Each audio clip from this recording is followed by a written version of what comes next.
घर बनाउने सपना सबैको हुन्छ, तर घर बनाउनु भनेको इट्टा र सिमेन्ट जोड्नु मात्रै होइन, यो भविष्यको आधार तयार गर्नु हो।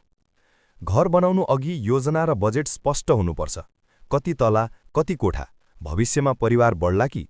यी प्रश्नको उत्तर आजै सोच्नुपर्छ। जग्गा छनौट गर्दा माटो परीक्षण अनिवार्य गर्नुहोस्।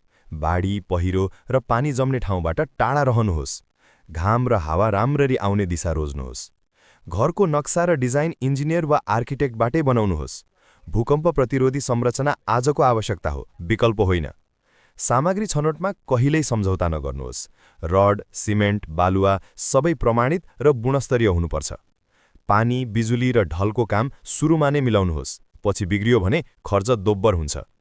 अनुभवी इन्जिनियरको सुपरभिजन बिना काम नगर्नुहोस्। सबै काम लिखित सम्झौतामा गर्नुहोस्। घर तयार भएपछि अन्तिम जाँच गर्नुहोस्।